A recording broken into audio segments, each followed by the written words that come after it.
Part 2 of day 3. Let's talk about what the body knows. So I've been reading a lot and heard a lot about how the body registers sort of the narcissist threat before your brain does. And so now I'm thinking back about that. Not gonna lie, I'm a little weird on the spiritual witchy side, and I love my tarot cards, and I think that dreams can mean something. Now, I don't necessarily believe that like tarot cards are real, but I do kind of like getting a different perspective on how to think through things, right? So, and I've probably got like 7 different decks of tarot cards, but for some reason during this situation ship or whatever it is, there was it was just a day that things kind of felt off with communication before the ghosting. And so I went back and dug out my cards that are like 30 years old. Like these were the cards that like I used to use a long time ago. And so for some reason I trusted those more than all these other decks that I've bought over the years. And so I pulled those out. And actually that's where my first tattoo, my 3 of Swords tattoo came from, was that deck. And I have been using that deck a lot in like the past month or so. And every time I use it, there is a pattern that keeps coming up where like this other person that's in the influence or in the both the distant and the near or present, I don't know, distant past and like recent past, whichever cards those are. These cards keep coming up with this highly manipulative person, this really treacherous person. And they are sending the same message over and over and over again, right? And even when I wasn't ready, like even when I didn't know like this was the situation we were in, and I was like kind of just going through this grief process of like, oh my God, he forced me to make this decision to like not wait for him. And it was hard because I loved him so much. So anyway, the cards just kept telling me like, you are this really strong person. Like you have so much like love and light and all of these things going for you, but you're stuck. I apologize. I think the cat's making weird noises. So sorry. You're stuck. You're stuck because you've got this like treacherous person that you need to like let go of. I've probably done about 10 readings where that's come up. So that's coming up in my subconscious, obviously. And maybe the tarot cards are a little bit like more accurate than I wanted to believe because they've been telling me the same thing over and over again. Then earlier this week, so it's crazy how this all plays out because like Wednesday is when like I got hit between the eyes that like this is a narcissist. This is not the person I thought he was. Sunday night or maybe early Monday morning, I woke up from a dream. I had this really intense dream about him. And you know, like you can have dreams about people, but like it's not the real, like it's not that person that you're dreaming about. It's like somebody you've never seen before that's in your dream. This was him, like 100% him in my dream. And I caught him in the dream cheating. And he wrote this note to me in the dream that was very specific about some things that like had happened between us. And I actually woke up like yelling, "This is not real." And I've just started doing that in the past month where I've been waking up talking, or yelling or something. Like that's not something I normally do, but it's been happening with more frequency. So I don't know if that's just part of getting older and like neurological problems that I probably have to worry about. But my body was telling me something. And that morning I was like, oh, you know, that dream, that's just your subconscious. That's just what you're worried about. But that can't really be what's happening because you were so resolute that like, this is not real. Like, this is not like what's happening in this dream is not what's really happening. And then the next night, another dream just like that. So 2 nights in a row with a very similar dream. And then the following night, I find the app. So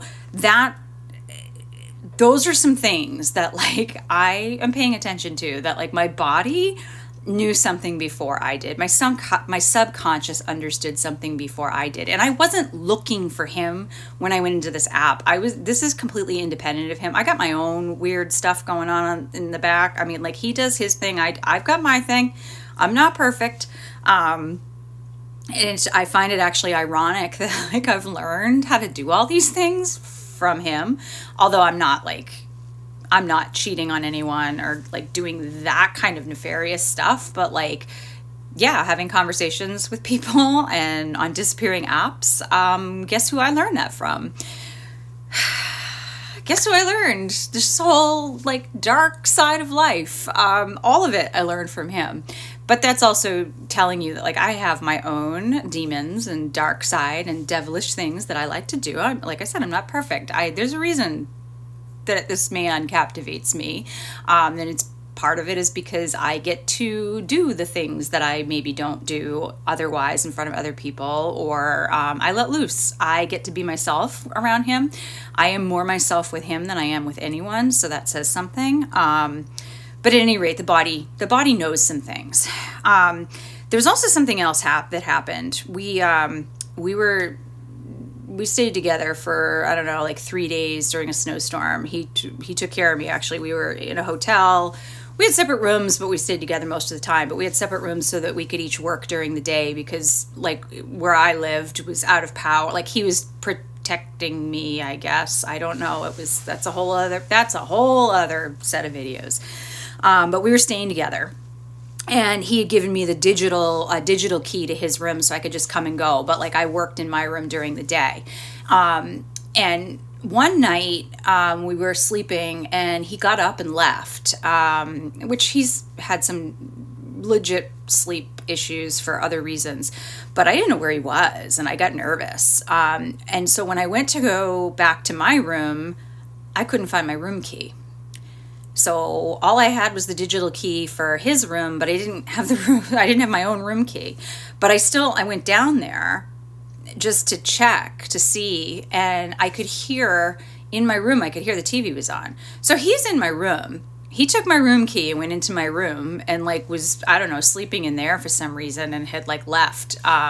So I went back to his room and then he eventually came back, but it was really strange. And I just remember thinking that was weird. Couple nights later, we were sleeping.